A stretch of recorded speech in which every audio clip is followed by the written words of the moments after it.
यहाँ से हम लोग स्टार्ट कर रहे हैं types of chemical reaction. NCERT के अकॉर्डिंग जो पहली रिएक्शन है कौन सी है बच्चों? कॉम्बिनेशन रिएक्शन है ना, सी यानी कॉम्बिनेशन रिएक्शन। लिखा है we have learn that during a chemical reaction atoms of one element do not change into the those of another. Atom कभी चेंज नहीं होता। भैया इधर कार्बन है तो कार्बन तो उधर जाएगा ही जाएगा। क्या कार्बन फास्फोरस में चेंज हो जाएगा? ऐसा तो पॉसिबल नहीं है ना, है ना। या तो वो डिसअपियर हो जाते हैं, जैसे बर्निंग ऑफ कोल तुमने देखा, जलने से पहले भी कार्बन और जलने के बाद भी कन्वर्ट हो जाता है कार्बन डाइऑक्साइड CO2, लेकिन कार्बन तो रहेगा ही रहेगा ना। तो ये दिखा रहा है CO2 का इवोल्यूशन होगा बर्निंग ऑफ कोल में। C+O2 ये दूसरे से मिलते हैं तो वाटर के मॉलिक्यूल बनते हैं। हाइड्रोजन गैस का मतलब हो गया H2 और ऑक्सीजन गैस का मतलब हो गया O2 गिव्स H2O। तुम्हें बैलेंस करने के लिए बार बार ABCD करने की जरूरत नहीं, मैं फिर बता दे रहा हूँ। ये छोटी छोटी क्वेश्चन तो अपने आप से किया करो। H2O2 क्या दे रहा है? देखो H2O दे रहा है। अब तुम इधर देखो H2 कितने हैं, H कितने हैं 2, उधर भी 2 है, बैलेंस्ड है। ऑक्सीजन कितने हैं 2, लेकिन उधर कितने हैं 1। तो हमें इसको 2 बनाने के लिए क्या करना पड़ेगा? पीछे कोएफिशिएंट मिलाना पड़ेगा। जिनको नहीं पता प्लीज वो यहां मत कर देना 2, ये तो मैटर हो जाएगा। अब देखो पीछे कोएफिशिएंट में कितना बनाया है 2। बच्चों इधर देखो हाइड्रोजन कितने हो गए 2 2 जा 4, तो इसको बैलेंस करने के लिए इधर कितना देना पड़ेगा? पीछे 2। बैलेंस हो गया 2s2 plus O2 gives 2s2O। आगे बात समझ में? इस तरह से छोटी मोटी बैलेंसिंग तो कर ही सकते हो। एनसीईआरटी की बैलेंसिंग बड़ी आसान है बच्चों। स्टार्ट करते हैं पहली रिएक्शन जिसका नाम है कॉम्बिनेशन रिएक्शन। कॉम्बिनेशन के नाम में ही आ रहा है कंबाइन कर देना, मतलब दो रिएक्टेंट आपस में कंबाइंड होते होंगे और मिलकर एक प्रोडक्ट बनाते होंगे, इसीलिए इसका नाम है कॉम्बिनेशन रिएक्शन। इसका शॉर्टकट, ये जो फॉर्मूले होते हैं ना, हर रिएक्शन का एक फॉर्मूला है। इसको फॉर्मूले को याद रखना कि A+B गिव्स AB, है ना, दोनों मिल जाएंगे, याद रखना। A+B gives AB। अभी तूने पीछे देखा था कार्बन और ऑक्सीजन, ऑक्सीजन गैस के फॉर्म में थी तो क्या मिलके बना देती? CO2। बच्चों देखो क्या होता है, पेपर में तुमसे पूछेगा define combination reaction, give 2 examples. अब कुछ लोग एनसीईआरटी से रटेंगे बैठ के एग्जांपल को, बड़े बड़े एग्जांपल रटने की कोशिश करते हो। अरे तुम ये रटो ना यार, C+O2 गिव्स CO2, ये भी तो कॉम्बिनेशन रिएक्शन है। टीचर नंबर नहीं काट सकता, है ना, कुछ भी हो जाए ये सब चीजों। तो ये भी तो कॉम्बिनेशन रिएक्शन है। देखो ये डिफिनेशन तुम्हें हर रिएक्शन याद होनी चाहिए, जितनी भी रिएक्शन है, चाहे वो रेडॉक्स हो, चाहे वो कॉम्बिनेशन हो, चाहे वो डिकम्पोजिशन हो, चाहे वो डिस्प्लेसमेंट हो, चाहे वो डबल डिस्प्लेसमेंट। डिफिनेशन तो याद करना, क्योंकि हर सेट में अलग अलग आती है। A chemical reaction in which two और more reactants combine to form a single product is called combination. लिखा हुआ था कैल्शियम ऑक्साइड, यही मैं बात कर रहा था, इसको बोलते हैं क्विक लाइम। क्या बोलते हैं? Quick lime. तो पहले रिएक्शन हम लोग देख ही लेते हैं, फिर इसको समझा देंगे, अच्छे समझ में आ जाएगा। क्विक लाइम को हम लोग पानी में मिलाते हैं, यानी H2O में। पहले ऐसे लिखता हूँ वर्ड में, अभी वाटर मिलाते हैं, वाटर, तो क्या बनके तैयार हो जाता है? उसको बोलते हैं क्या कॉमन लैंग्वेज में? Slaked lime. बच्चों ये सब दिमाग में चलता, एकदम याद होना चाहिए, है ना। क्विक लाइम जिसको हम बोलते हैं कैल्शियम ऑक्साइड, इसको जब भी पानी में मिलाओगे और स्टिर करोगे खूब तेजी से, तो देखना जब तुम्हारे यहाँ पुट्टी करने वाला आता है, वो बाल्टी लेता है, बाल्टी में व्हाइट वाला पाउडर डालता है, उसमें पानी डालता है, तो उसमें से धुआं निकल रहा होता है सफेद सफेद। जब वो धुआं निकलता है वो एक्सोथर्मिक रिएक्शन होती है, और जो वो प्रोडक्ट बना देता है बाल्टी के अंदर वो कहलाता है स्लेक्ड लाइम, जिसको तुम पुट्टी पुट्टी करते हो ना, स्लेक्ड लाइम। स्लेक्ड लाइम, अब इसका फॉर्मूला बताते हैं। क्विक लाइम का फॉर्मूला क्या है? देखो ये लिखा था कैल्शियम ऑक्साइड मतलब CaO। वाटर का फॉर्मूला क्या होता है? H2O। अब तुमको नहीं पता कि आगे बनने वाला प्रोडक्ट क्या होगा, तो कम से कम इतना तो पता है कि कैल्शियम टूटेगा +2, ऑक्सीजन टूटेगा -2, यहां से टूटेगा H+ और यहां से टूटेगा OH-। पानी तो ऐसे टूटता है, इलेक्ट्रोलिसिस से पढ़ा था 9th में, H+ और OH-। जो प्लस वाला होगा वो माइनस के साथ, जो माइनस वाला होगा वो प्लस के साथ। भैया Ca जब OH के पास जाएगा अपने +2 आयन उसको ट्रांसफर करेगा तो क्या बनेगा? ये तुम 9th में पढ़ के आए थे, CaOH का होल ट्वाइस। अब तुम देखो ये वाला H इस ऑक्सीजन के मॉलिक्यूल को अभी 2 वैलेंसी के साथ ले जाएगा तो क्या बना देगा? पानी, यानी H2O। ये मेरी रिएक्शन खत्म। CaOH का होल ट्वाइस, इसी को कहा जाता है स्लेक्ड लाइम, हिंदी में कहते हैं बुझा हुआ चूना। CaOH का होल ट्वाइस। अब वो बकेट में उसने बना के तैयार कर दिया, फिर वो क्या करता है? व्हाइट वॉश करना शुरू कर देता है दीवारों पे। तुम देखो उस दिन उतनी अच्छी से शाइन नहीं आती है पुट्टी की, 2-3 दिन बाद वो इतना स्मूथ चमक जाता है, जब उस पर हाथ फेरोगे तो ऐसा लगेगा जैसे बस आगे समझ जाओ जैसे। अब CaOH का होल ट्वाइस, बच्चों आगे क्या होता है आने वाले समय में, ये जो CaOH का होल ट्वाइस होता है वो रिएक्शन करता है इन्वायरमेंट में मौजूद कौन सी गैस से? कार्बन डाइऑक्साइड से, CO2 से। किससे रिएक्शन करता है? CO2 से। और जैसे वो CO2 के साथ रिएक्शन करता है, फिर ये टूट के क्या बनता है? Calcium carbonate, CuCO3। जिस दिन ये CuCO3 बन जाता है 2-3 दिन के बाद, तो वो जो दीवार होती है एकदम चिकनी सी हो जाती है, एकदम स्मूथ सी हो जाती है। तब तुम्हें लगता है हाँ ये दीवार पुट्टी हुई है ना। जैसे ये व्हाइट वॉश नहीं है, इसको छुओगे तो खुरदरी सी लगेगी। जो पुट्टी वाली दीवार होती है तुमने खुद देखा है कैसी होती है ना, स्मूथ सी होती है। तो ये जो कैल्शियम कार्बोनेट होता है, पता है इसको क्या बोलते हैं? मार्बल, है ना, इसको बोलते हैं मार्बल। चलो एक बार इस एक्टिविटी को देखते हैं, क्योंकि जितनी भी एक्टिविटी इस पीपीटी में, वो सारी एक्टिविटी एनसीईआरटी में, उसी को तो उठाया गया। देखो, वाटर उठाया, क्विक लाइम में डाला। क्विक लाइम का मतलब है कैल्शियम ऑक्साइड। फिर हमने उसको स्टिर करेंगे, ठीक। स्टिर करने के बाद वो क्या बन जाएगा? यहाँ पे ऊपर रिएक्शन लिखी हुई है, कैल्शियम ऑक्साइड प्लस वाटर। देखो यहाँ पे गैस निकल रही है, धुआं निकलता है। जब भी बाल्टी में मिस्त्री ऐसे स्टिर करेगा ना, देखना उसमें से धुआं निकलेगा। तो ये बनता है स्लेग लाइम, जिसको हम बोलते हैं कैल्शियम हाइड्रोक्साइड। बगल में ना इनकी ये नाम याद रखना, quick lime, water, slaked lime, ठीक। एस का मतलब क्या है? एल का मतलब, और ये AQ का मतलब क्या है? Aqueous solution. AQ 9th पढ़ के आए थे, ओके। तो यहाँ पे आया अ सॉल्यूशन ऑफ, जितने भी यहाँ पे पॉइंट्स है बड़े इंपॉर्टेंट है। स्लेग लाइम का जो सॉल्यूशन था किसके लिए यूज करते हैं? वॉशिंग में, है ना, व्हाइट वॉशिंग के लिए। कैल्शियम हाइड्रोक्साइड जो होता है इन्वायरमेंट में मौजूद कार्बन डाइऑक्साइड के साथ रिएक्शन करता है, तो क्या बना देता है? Calcium carbonate. ये रिएक्शन मैंने अभी पीछे लिख दी थी, लिखने की जरूरत नहीं है। कैल्शियम हाइड्रोक्साइड का मतलब क्या है? CaOH का होल ट्वाइस। इन्वायरमेंट में कौन मौजूद है? CO2। रिएक्शन करवाओगे तो क्या बनेगा? CaCO3, calcium carbonate. यही तो कैल्शियम कार्बोनेट क्या कहलाता है? मार्बल, है ना, मार्बल। ये तो मार्बल में खरीद के आते हैं, कितने महंगे महंगे टाइल्स होते हैं, पत्थर देखो कितने महंगे आते हैं। लिखा है calcium carbonate is formed after 2 to 3 days। ये जो होता है वो 2-3 दिन बाद बनता है, जब व्हाइट वॉशिंग हो जाती है, जिससे दीवारों पे शाइनी फिनिश आ जाती है टू द वॉल्स, ठीक। It is interesting to note that the chemical formula for the marble is also CaCO3। Marble का भी फॉर्मूला सेम होता है, CaCO3। ये था कॉम्बिनेशन रिएक्शन। अब लास्ट में तुम लोग देखोगे CH का whole twice plus CO2 gives CaCO3। यही तो कॉम्बिनेशन रिएक्शन है ना, कॉम्बिनेशन रिएक्शन। पहली कॉम्बिनेशन रिएक्शन तुम अगर पेपर में लिखनी होगी तो क्या लिखोगे? सबसे आसान, C+O2 बराबर CO2।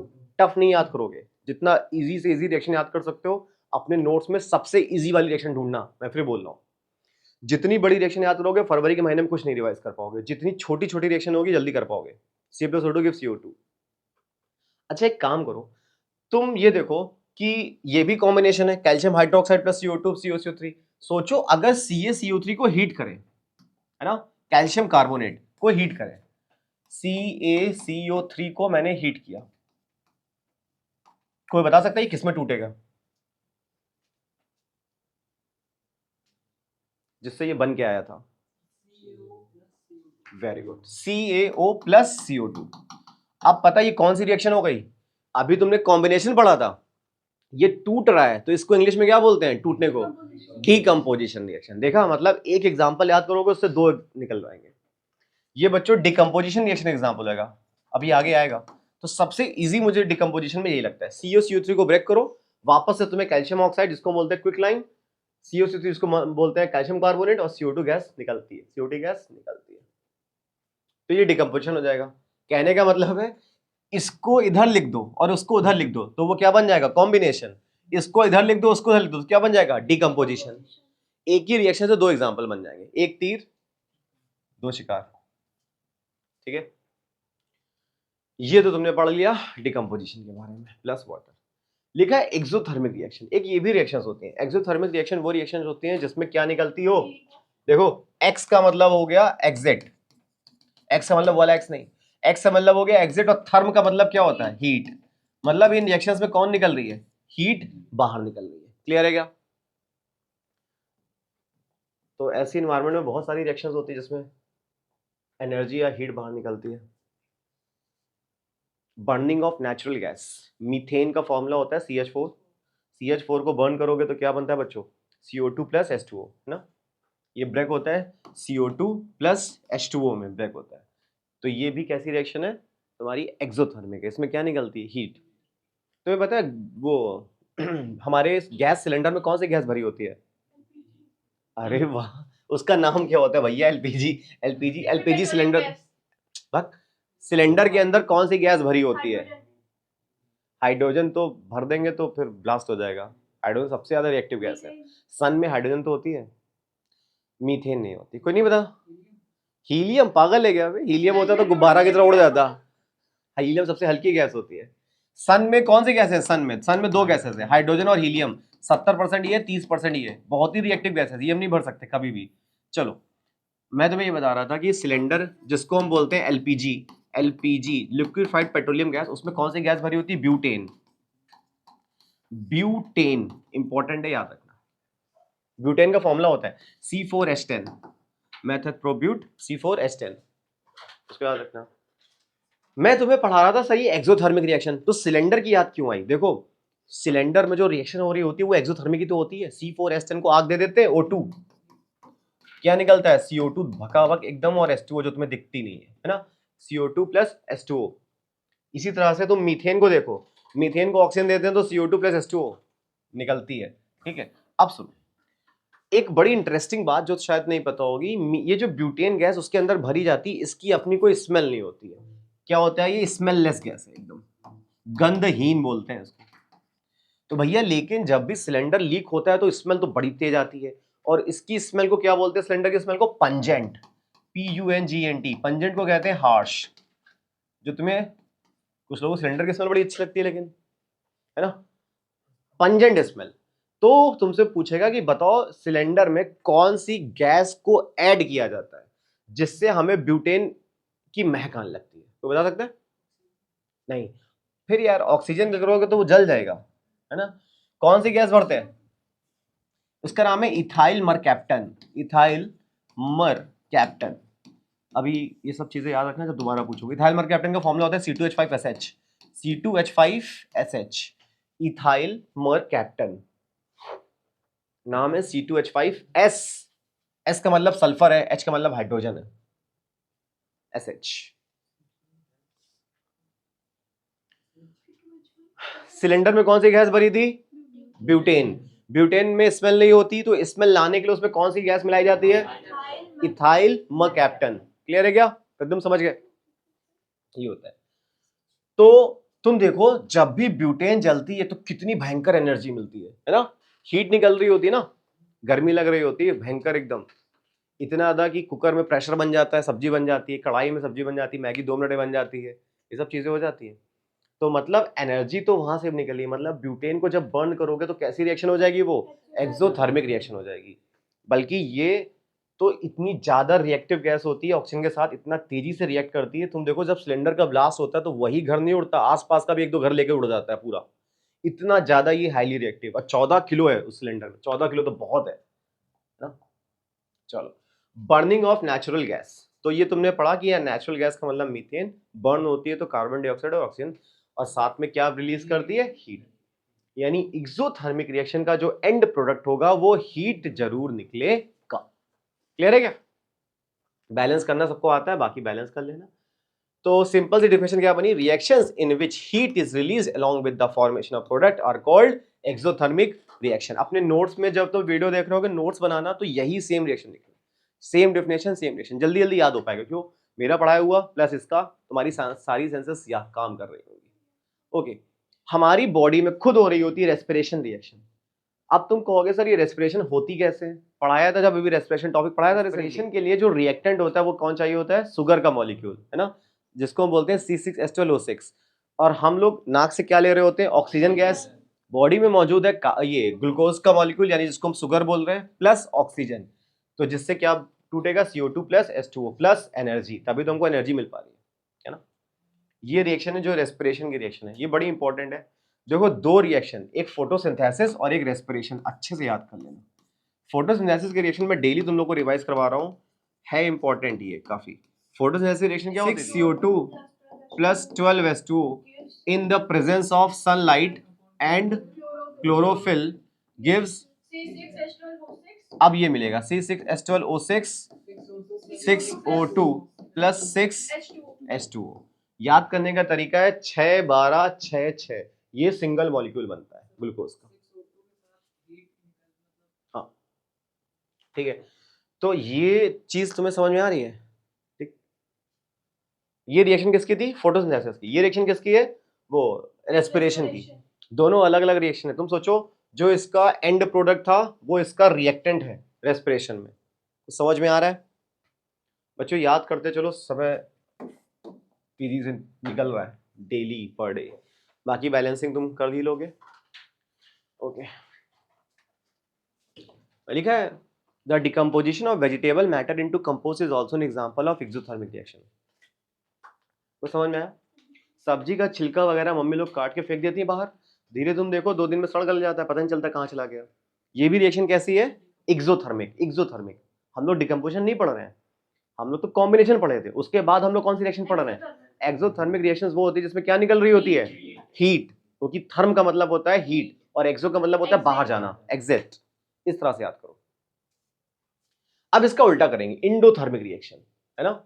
इंडोथर्मिक, जहां पे तुम्हें रिएक्टेंट को हीट देनी पड़ेगी तभी वो रिएक्ट करेंगे। अभी उल्टा हो रहा था, अभी तो रिएक्टेंट आपस में रिएक्ट कर रहे थे और वो दोनों क्या वो सब क्या बना रहे थे? प्रोडक्ट। लेकिन अब उल्टा होगा, अब रिएक्टेंट को जब तक तुम हीट नहीं दोगे वो रिएक्शन नहीं करेंगे।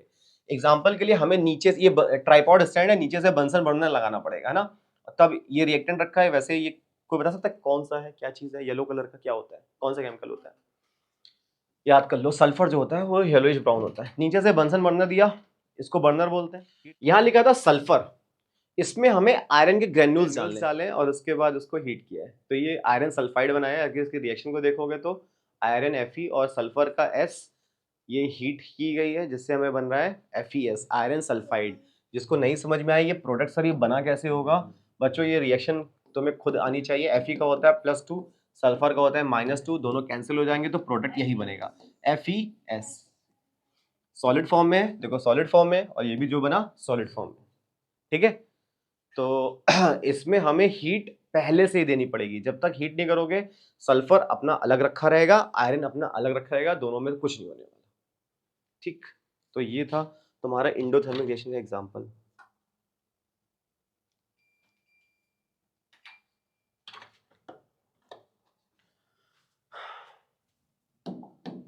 आगे बढ़ते हैं। यहां से हम लोग पढ़ रहे हैं इंडोथर्मिक।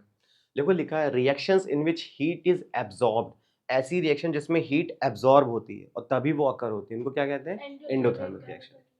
ठीक, ओके। अब आती है डिकम्पोजिशन। डिकम्पोज का मतलब होता है तोड़ देना। मैंने तुम्हें अभी बताया था सबसे आसान डिकम्पोजिशन रिएक्शन कौन सी एग्जांपल में? Very good, CaCO3। मार्बल को जब हीट करोगे तो क्या निकलेगा? CaO plus CO2। Calcium carbonate यानी CaCO3 को हीट करो तो क्या बनता है? CaO plus CO2। CaO का नेम क्या होता है? Calcium oxide. इसका कॉमन नेम क्या होता है? क्विकलाइन। क्या बोलते हैं? क्विकलाइन। कैल्शियम हाइड्रोक्साइड का कॉमन नेम क्या होता है? Slaked lime. कम से कम ये सब चीजें रिवाइज कर रहा हूँ बच्चों, पेपर में किस नाम से आ जाए तुम्हें ना समझ में आए, जब भी तुमने पढ़ा हो तो बहुत ज्यादा बुरा होगा। डिकम्पोजिशन रिएक्शन का फॉर्मूला AB लिखा होगा रिएक्टेंट में, ये रिएक्टेंट है और ये टूटेगा प्रोडक्ट A प्लस B में। अभी इसका उल्टा पढ़ा था, A प्लस B से क्या बन रहा था? AB बन रहा था। अब AB से क्या बन रहा है? A plus B। ये कहलाता है डिकम्पोजिशन। क्या हो गया? जिसमें एक कंपाउंड स्प्लिट होता है, टूट जाता है इनटू 2 और मोर सिंपल सब्सटेंसेस में, इसको कहते हैं डिकम्पोजिशन। ओके, सबसे इंपॉर्टेंट क्वेश्चन, ये 3 कंडीशंस में होता है। पहली हीट में, दूसरी लाइट एनर्जी और तीसरी इलेक्ट्रिसिटी। मतलब बच्चों डिकम्पोजिशन रिएक्शन 3 तरीके से होती है।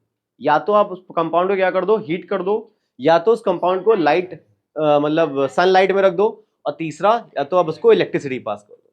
ये लास्ट ईयर किसी ने इलेक्ट्रोलिसिस पढ़ा था? 9th में था, तुम्हारे में था? नहीं था, 8th में था ना? 8th में था इलेक्ट्रोलिसिस। एक कैथोड की ट्यूब होती है, कैनोड की ट्यूब होती है।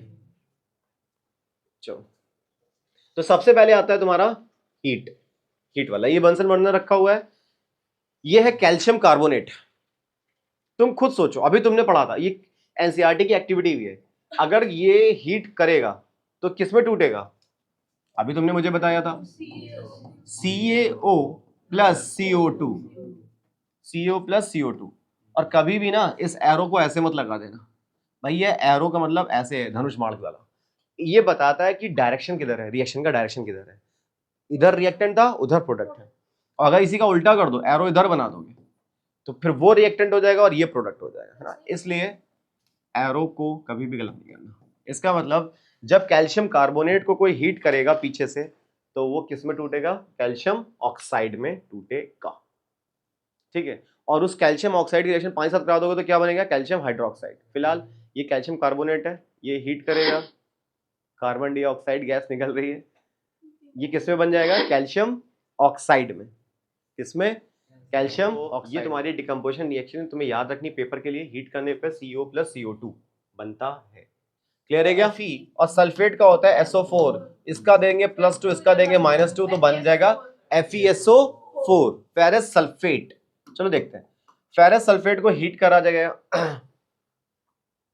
फेरस सल्फेट क्रिस्टल है ग्रीन कलर के। हर मैंने क्या बताया, जितने भी कलर्स आ रहे हैं एक जगह नोट करते रहना, जितने भी कलर आ रहे हैं, चाहे वो ग्रीन हो, चाहे वो येलो हो, चाहे वो पिंक प्रेसिपिटेट हो, व्हाइट प्रेसिपिटेट हो, अभी मिल्की टर्न हुआ था, किस में हुआ था?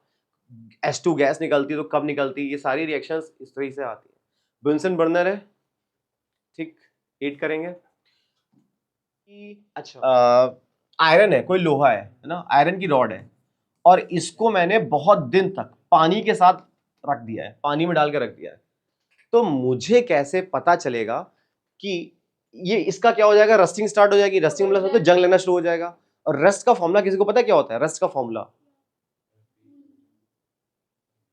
Fe2O3 या Fe2O3.XH2O लिखते थे। अब तुम कहोगे सर ये X कहां से आता था उसमें? क्योंकि मुझे ये नहीं पता होता था कि H2O के कितने मॉलिक्यूल्स बाइंड कर रहे हैं। तो जब मुझे नहीं पता होगा कि वाटर के कितने मॉलिक्यूल्स बाइंड कर रहे हैं, तो हम उसके पूरे फॉर्मूले में ये H2O डाल के उसके पीछे क्या लिख देते थे? X। थोड़ी थोड़ी बात समझ में आ रही है? जब मुझे नहीं पता कि वाटर के कितने मॉलिक्यूल्स बाइंड कर रहे हैं तो हम X लिख देते थे। उसी तरीके से यहां पे अगर ये फेरस सल्फेट लिखा है और .7H2 है, तो हमको ये बता रहा है कि वाटर के कितने मॉलिक्यूल्स यहां पर है? 7। तुम अभी आगे एक टॉपिक पढ़ोगे, उसको बोलते हैं वाटर ऑफ क्रिस्टलाइजेशन। ये प्रोडक्ट एक ऐसा प्रोडक्ट है जो सबसे ज्यादा वाटर को बाइंड करने की कैपेसिटी रखना है। कौन? FeSO4। ये वाटर के 7 मॉलिक्यूल्स को आपस में बाइंड करता है। मुझे डिकम्पोजिशन करना था, FeSO4 में टूटेगा, प्लस किस में टूटा? 7H2। तो बड़ा आसान है यार, केवल ये याद करो, इसको अलग लिख दो और उसको अलग लिख दो, ये तुम्हारा रिएक्टेंट है, वो तुम्हारे प्रोडक्ट्स बन गए। क्लियर है क्या? चलो, FeSO4 का नाम क्या होगा? नहीं, इसका नाम क्या है? नाम फेरस सल्फेट। इसका नाम है ferrous sulphate hydrate. Ferrous sulphate hydrate ये टूट रहा है फेरस सल्फेट में। उसका कलर था ग्रीन, फिर इसका कलर कैसा है? कलरलेस, जो हमें कलर नहीं दिखता। तो ये जो फेरस सल्फेट टूटा, ये टूटा है फेरस ऑक्साइड में, और तुमको यहां से हीट निकलते हुए दिखाई देगी। ये देखो फ्यूम्स दिख रहा है, तो यहाँ पे फेरस ऑक्साइड के साथ तुम्हें हीट दिख रही है, ठीक। Do not point the mouth of boiling tube at your neighbors or yourself। यहाँ पे मुंह मत लगाइए, है ना। मैंने बताया था केमिस्ट्री लैब में जाओ, जब भी कोई बोतल खोलो तो बोतल हमेशा दूर, मुंह से दूर, है ना, इसी को ऊपर ऐसे रख के नहीं खोलना। टूट रहा है ferrous sulphate, ferric oxide SO2 और H2O SO3 में, है ना, दिख ही नहीं रहा मुझे। सबसे पहले कौन टूटा था? Ferrous hydrate. वो किस में टूटा था? फेरस सल्फेट में। अब फेरस सल्फेट खुद टूट रहा है, फेरस सल्फेट। तो बच्चों ये टूट रहा है फेरस ऑक्साइड में, या फेरिक ऑक्साइड कह लो, फेरस ऑक्साइड एक ही बात है। Fe2O3 में इसका है solid, SO2 sulphur dioxide, SO3 sulphur try oxide, है ना। ये याद रखना, ये एंड प्रोडक्ट। तो ये था बैलेंसिंग, तुम्हें आती है। Heating of lead nitrate. Lead nitrate का कोई फॉर्मूला बता दे। गलत है। क्या होता है बच्चों?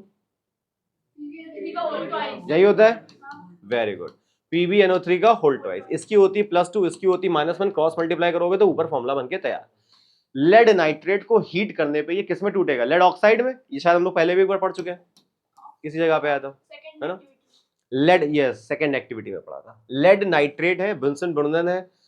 अब इसको हीट करेंगे, उसका कलर चेंज हो रहा है, कलर चेंज होते हुए दिख रहा है तुम लोगों को। कलर चेंज याद रखना, ये है लेड ऑक्साइड का कलर। लेड ऑक्साइड का कलर कैसा है देख लो, रेडिश ब्राउन, रेडिश ब्राउन। लिखा है brown fumes of nitrogen oxide. तो तुमने किसको हीट किया है? लेड नाइट्रेट को। लेड नाइट्रेट का मतलब PbNO3 का होल ट्वाइस। जब इसको हीट किया है तो क्या बना है, लेड ऑक्साइड। लेड ऑक्साइड का फॉर्मूला क्या है मानवी,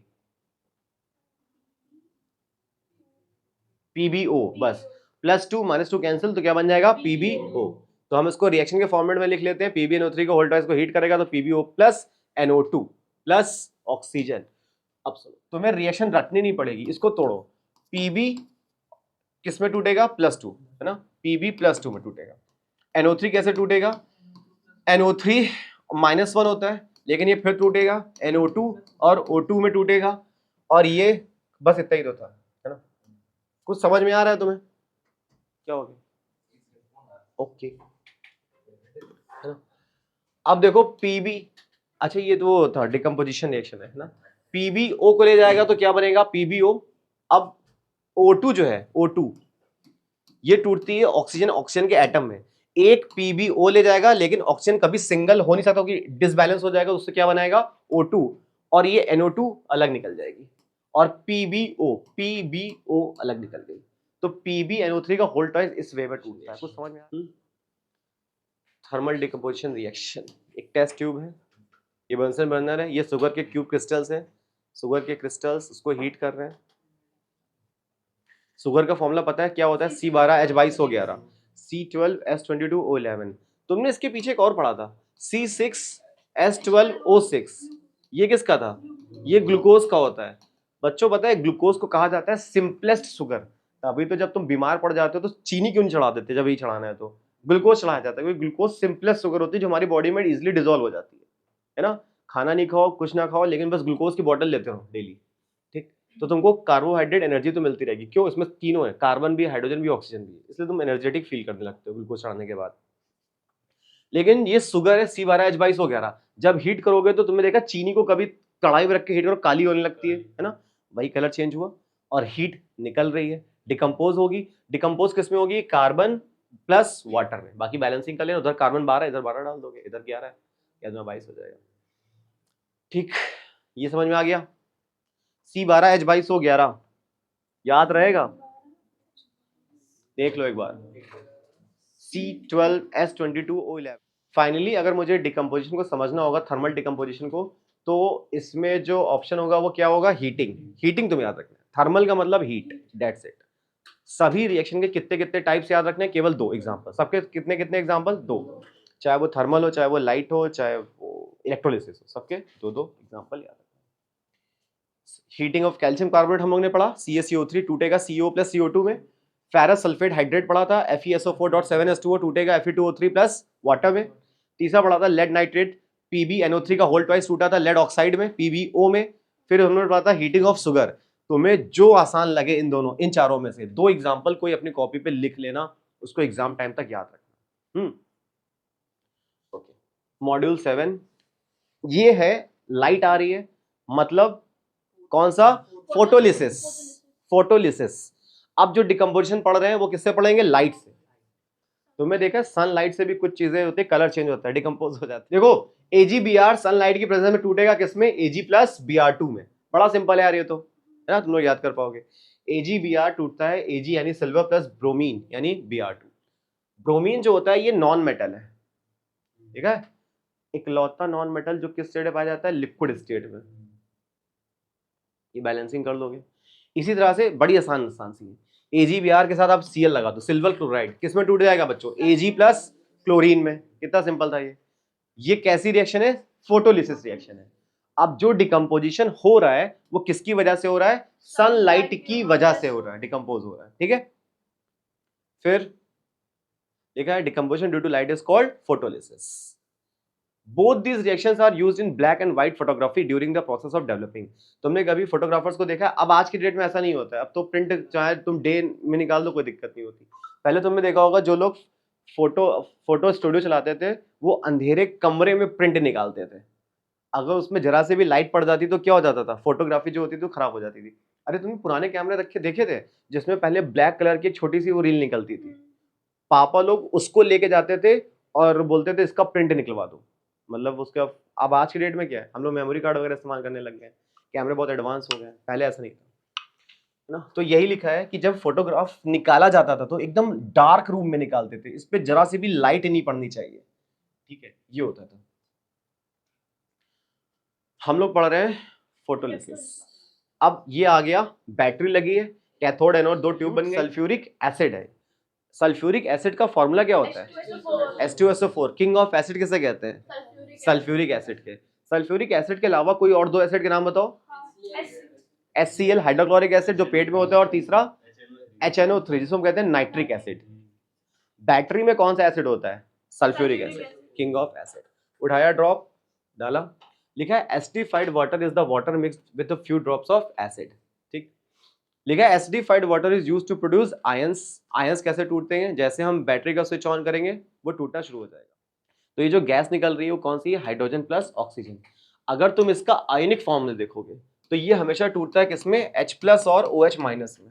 क्योंकि यहाँ पे इलेक्ट्रिसिटी पास हो रही है, तो जो ये मॉलिक्यूल्स के फॉर्म में तुम्हें दिखा रहा है वो किसमें दिखा रहा है? H2 प्लस O2 के फॉर्म में। क्या ये बात समझ में आ रही? थोड़ी थोड़ी। वाटर के मॉलिक्यूल्स टूट रहे हैं तो किसमें टूट रहे हैं? H2 plus O2। मैं तुमसे कहूं इसको बैलेंस करो, मुझे नहीं आता बैलेंस करना, देखते हैं। H2O टूटेगा H2 प्लस O2। यहाँ ऑक्सीजन कितने हैं? 2। यहाँ ऑक्सीजन कितने हैं? 1। तो यहाँ पे कितना देना पड़ेगा? 1, सॉरी 2। और हाइड्रोजन देखो कितने हो जाएंगे? 2 2 जा 4, लेकिन इधर कितने हैं? 2, तो पीछे क्या लगाना पड़ेगा? 2, तो 2 2 जा 4। सब बैलेंस हो गया, ऑक्सीजन हाइड्रोजन तो बैलेंस हो गई। तो ये हिट एंड ट्रायल मेथड कहलाता है। ठीक है, ये था decomposition due to electricity is called electrolysis. इसमें एक बात लिखी है पीछे, इलेक्ट्रोलिसिस का यूज क्या करते हैं?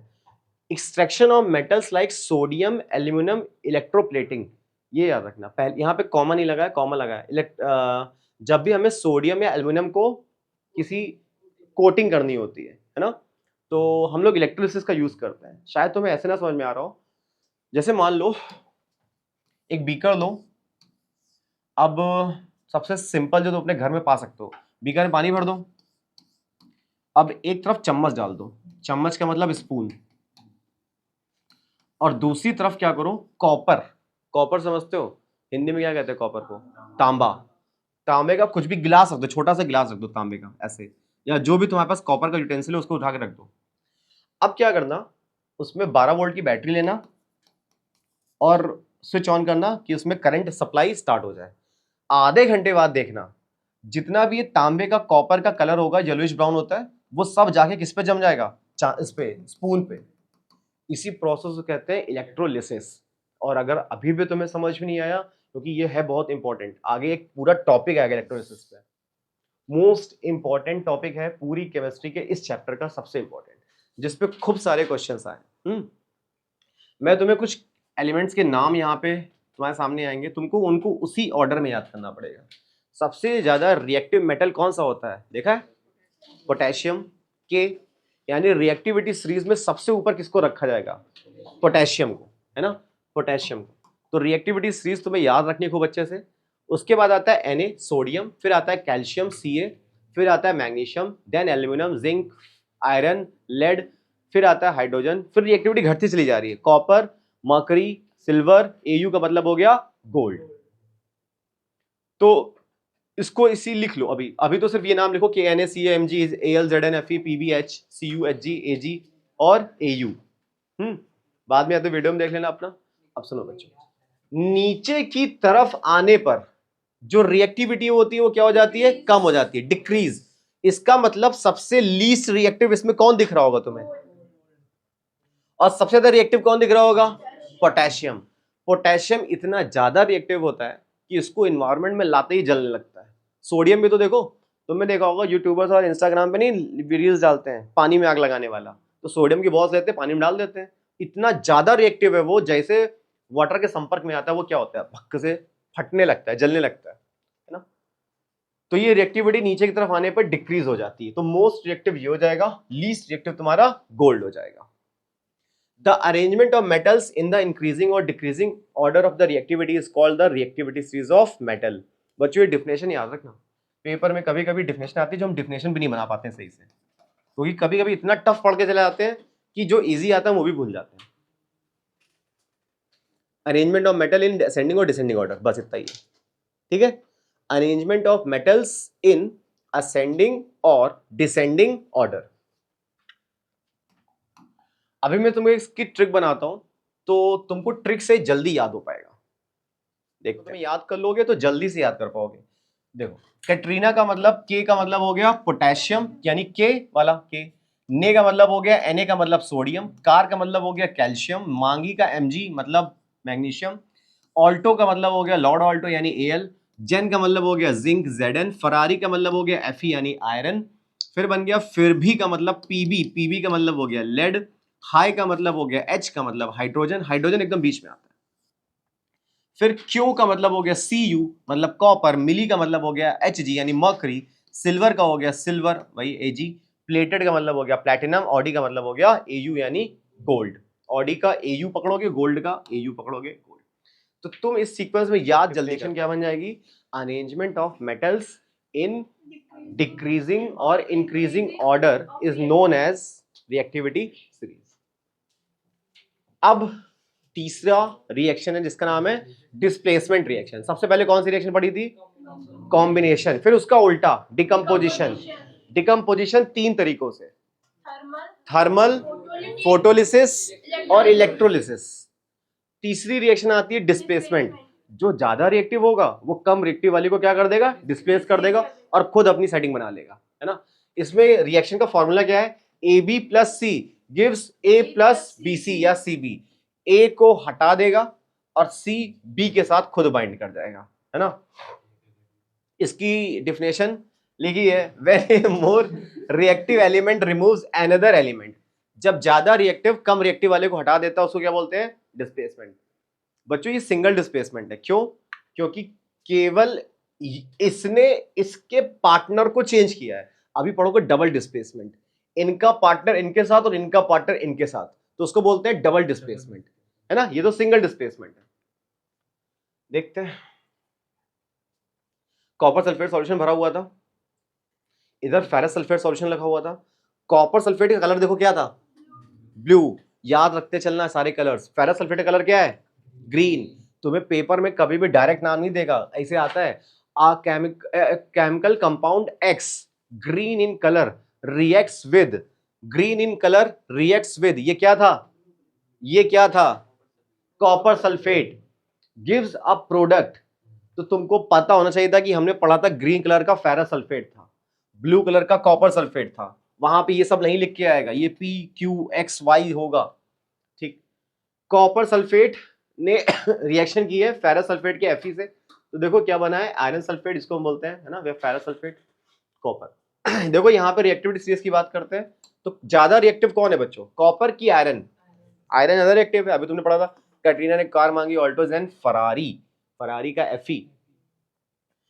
फिर भी हाई क्यों, क्यों यानी Cu नीचे है और फरारी का Fe ऊपर है, तो ये Fe जाएगा और इसको क्या कर देगा, रिप्लेस कर देगा और अपना खुद सेटिंग बना देगा SO4 के साथ। देखो FeSO4 अलग हो गया और ये जो कॉपर हो जाएगा वो अलग हो गया।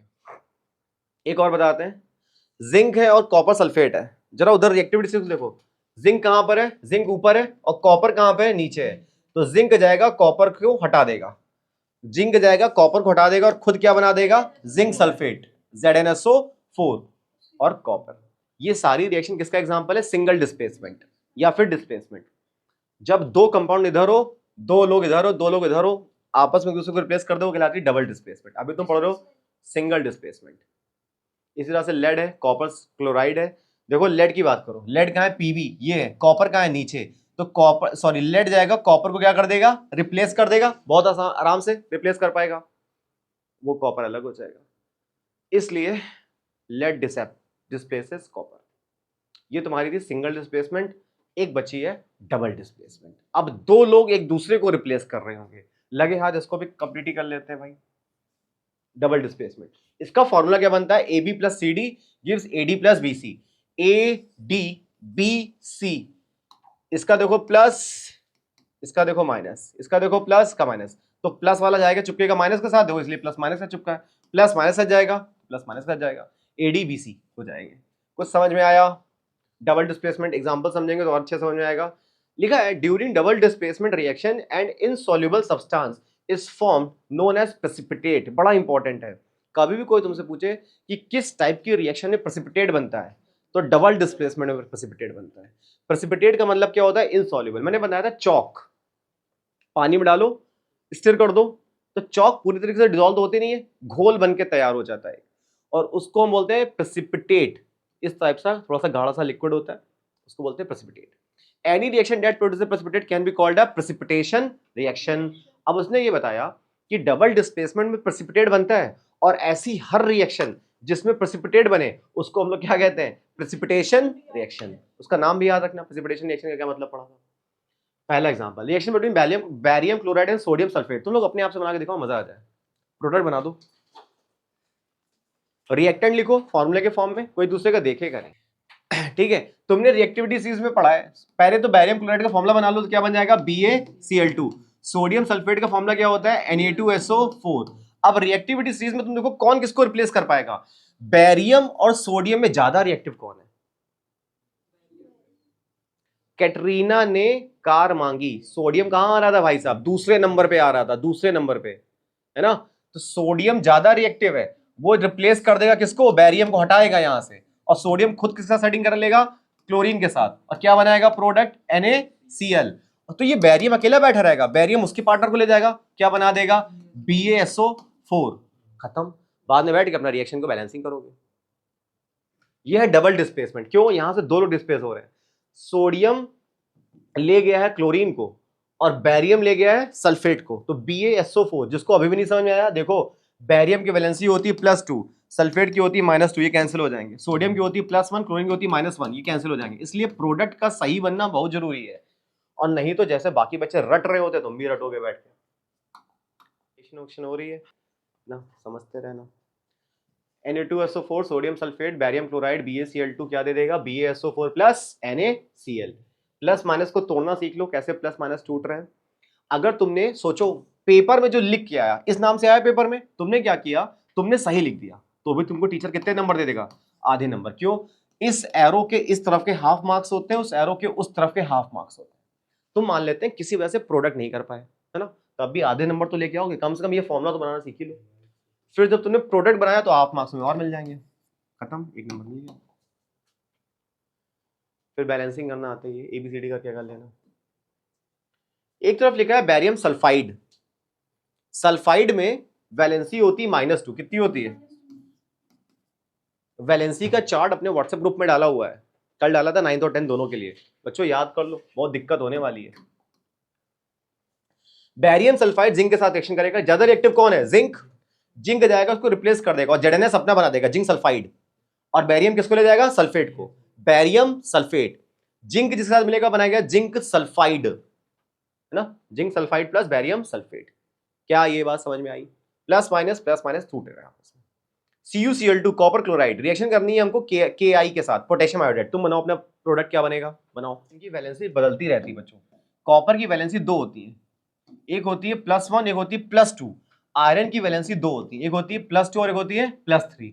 तो ये जो है कॉपर, ये रिएक्शन कर रहा है आयोडीन के साथ, तो क्या बना रहा है? CuI2, जिसको बोलते हैं cupric iodide, cupric iodide CuI2। और K तो एकदम अच्छे से ले जाएगा Cl को, तो क्या बना देगा? KCl, है ना, KCl।